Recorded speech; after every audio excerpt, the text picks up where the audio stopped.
joining us right now. Done a tremendous job all year, like always, covered Eagles for ESPN.com and 97.5 The Fanatic. Mr. Tim McManus on the Comcast Business Hotline. How you doing today, Tim? Doing very well, Ty. How about you?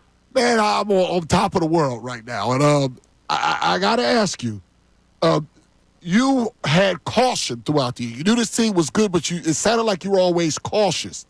How surprised were you? Not that they won. How surprised were you that they won in that fashion? Yeah, well, I mean, Patrick Mahomes doesn't get beat out like that. Like, you can look at the number of times he's lost by double digits prior to this, and it's certainly like you can count it on one hand. And they have, the Chiefs have the pedigree. They've won the past two titles, and so you're thinking, all right, well, they're going to make it close. Like Andy Reid's and Steve Spagnuolo are going to cook something up, and Patrick Mahomes is going to make some magic happen to keep it close late. So I wasn't anticipating a blowout. But, man, the Eagles just from the jump were all over them defensively in particular and made it pretty abundantly clear early that it was going to be a long slog for that Kansas City offense. And so they set the tone. One thing that we've seen all year is that they consistently just punched the other team in the mouth. They were always the more physical team on the field on both sides of the ball. And, boy, did that all just sort of manifest in one amazing, all-time championship performance out of the Eagles that people are going to be talking about for a long, long time. Yeah, when you look at the Eagles, though, it's not just defense. I mean, the offense, Jalen Hurts was great in the Super Bowl. They didn't even need Barkley in the Super Bowl. And to me, this is just one of those things where I feel like this is only going to get better. Is that how you feel? I do. I mean, but I won't go so far as to say they didn't need Barkley. I think a lot of what you saw in the passing game was a result of Kansas City saying, we're not going to let Saquon Barkley beat us. And you could tell that they were very concentrated on the ground game, putting a lot of resources there. We knew that the Chiefs were a good tackling team. But what it did is it opened up some one-on-ones on the outside. And, man, did Hurts take advantage of that. And we had talked about throughout the course of the season when, there was the last 7 games heading into the playoffs where he hadn't gone over 200 yards. There's just one occasion where he went over 200 yards passing, and we kept talking about, okay, there's going to be a point where Hurts is going to have to carry this thing with his arm. And I think he did it in back-to-back performances. Washington, he was able to eat them alive, and then Kansas City, when he found those one-on-ones with A.J. Brown, Devontae Smith, or even Jahan Dotson, he just made them pay. It does, in a way, feel like the beginning, which is kind of crazy to say because, they just won their second Super Bowl title ever. But they have a youngish core, certainly on the defensive side. Hurts is just 26, and he showed really this year more than any how malleable he is and how he's able to adapt to the situation and help foster winning. And so they obviously have a lot of great pieces in place to, for their sake, hopefully sustain it for a long time. Tim, staying with Jalen Hurts for a moment, we were talking about how 2 Super Bowl appearances and a win, no quarterback has done that in Philadelphia sports history. And then we look at Donovan McNabb, who's always been the gold standard since he's played for Philadelphia sports. But there seems like there's something different between the ears with these two guys. What are you thinking? What is it about Jalen Hurts mentally? Forget the physical things. You just mentioned how those last 2 games he really did it with his arm. He led the team in rushing, 72 rushing yards. We know about that. What is so special about him between the ears to where he's able to get over the hump in a way that obviously Donovan McNabb never did?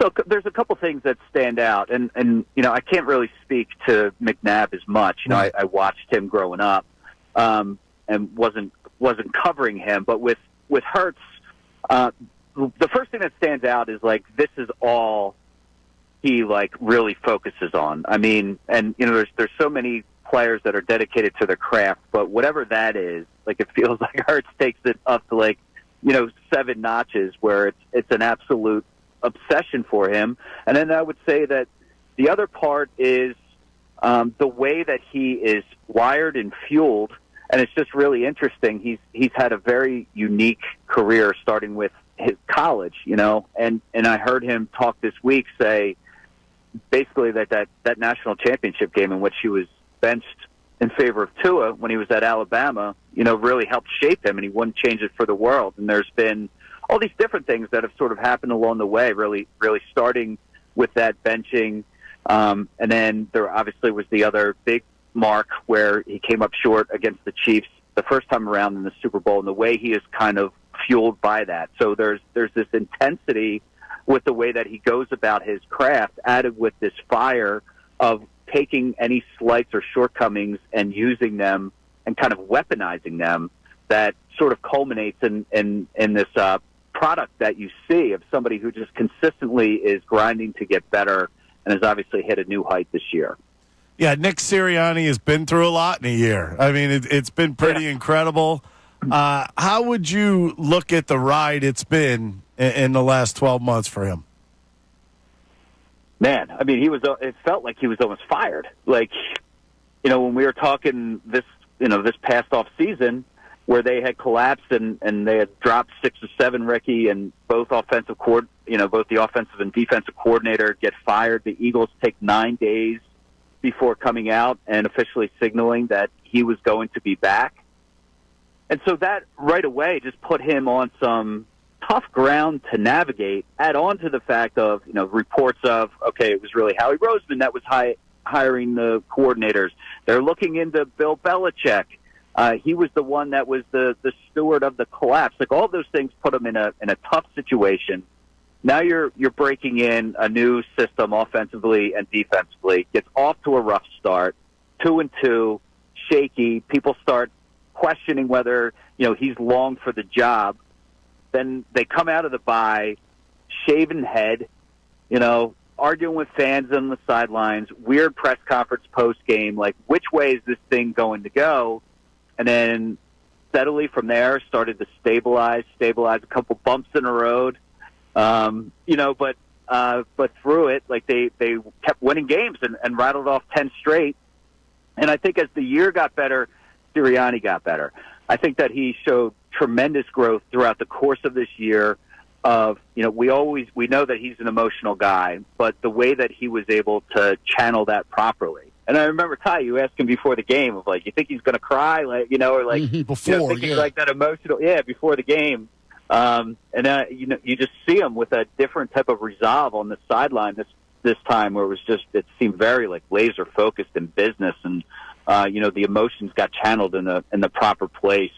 So you have to give credit to Sirianni for sort of checking his own faults, harnessing things in the proper way to help create the product that we saw at the end of the year, which was just obviously, dominating. We're speaking with Tim McManus. Has done a tremendous job all year, 4 years covering the Eagles for ESPN.com and 97.5, the Fanatic. On the defensive side of the ball, here's the crazy part. The only mistake Howie seems to have made was Huff, who didn't dress for the game. But every other move on that defensive side of the ball, including obviously hiring Vic Fangio, seemed to work out. I'm not talking about dynasty or anything like that, but do you think that is it possible with so many young guys that this could be step one, at least on the defensive side of the ball, with Fangio back and all these young guys having another year in his system? Yeah, well, that Fangio back thing is obviously huge. I mean, has there ever been a better defensive coordinator performance ever in the history of the Philadelphia Eagles? Like that first half in particular, making Mahomes look not even normal, but like subpar. Nobody does that. Yeah. And he didn't even do it with any kind of trickeration. He didn't blitz once. It was front four getting pressure, and then that back seven, like it has been, just working like an orchestra, man. To a point where Mahomes just had nowhere to go with the ball, letting the front four get home. And I saw the stat heading into this game that they have one of the least expensive defensive rosters, if not the least expensive in the entire NFL. It's filled with a bunch of young guys, led by Jalen Carter, and then now we can say led by Nolan Smith. We didn't know if we would ever say that phrase, but man, what a show he put on. And there's so many younger pieces. Obviously, the draft picks of Quinion Mitchell, Cooper DeJean, and DeJean having just a crazy moment on his birthday, his rookie year at age 22, like out of this world sensational. They have a lot of ingredients. Sustaining success like this at the highest level is not done often. We have seen that the Eagles have, gotten to the mountaintop, and maybe they get in their own way a little bit. Things start to fall apart. So it's yet to be written as to whether, they're able to sustain this. But the way that it was constructed by Howie Roseman and the defense coordinator piece that they have in place with Vic Fangio lends itself to the possibility that this can be sustained over time. How big of a step did Howie take towards Canton, Ohio? I think he's really close at this point. I mean, if you deliver 2 world titles and you see, since he got at the controls in 2010, how much team success that they have had. And it was a different Howie Roseman for me walking into that locker room post-game and just seeing, like, how celebratory he was and how he relaxed he was. Like, the first one, it almost felt like it was all about proving the critics wrong. Like, it just had that energy to it in the locker room with Roseman. And this one was just like, it felt more like a deep breath of relief for him. And he's just, he's got the cigar and he's in the middle of the circle and he's dancing like I've never seen before. But he's hit another level. And, a lot of these guys are like made men in Philadelphia at this point. You deliver a championship, or the case of Roseman, or a guy like Brandon Graham or Lane Johnson, you're delivering multiple championships. Like, nobody can touch you. And, and that's where Howie is right now. Well, Tim, we really appreciate it. Maybe I'll be texting you about you coming in studio to talk about some of these things longer soon, now that you'll have a little bit of free time, I think, before everything kicks up with the combine and free agency. I mean, it's a 24/7 thing. But I'll be texting you. This won't be the last time we hear from you. But this is the last official midweek report. So I want to thank you for all the great stuff all year as usual. Hey, guys, it's been so much fun. The conversations have been great. What a roller. I feel like we've lived like 3 or 4 seasons in one. Yes, it does feel that way. Just unbelievable. We'll remember this one for a long time, and it was really a pleasure sharing it with you guys. Thanks so much, Tim. I'll text you soon. We'll work out when you'll be coming in studio. My man. See ya. Appreciate it. That was Tim McManus on the Comcast Business Hotline. Hey everybody, thanks for watching our YouTube. If you want to help us out, go ahead and like and subscribe for us. If you liked what you saw, go right over here to our playlists and pick out whatever you want to watch.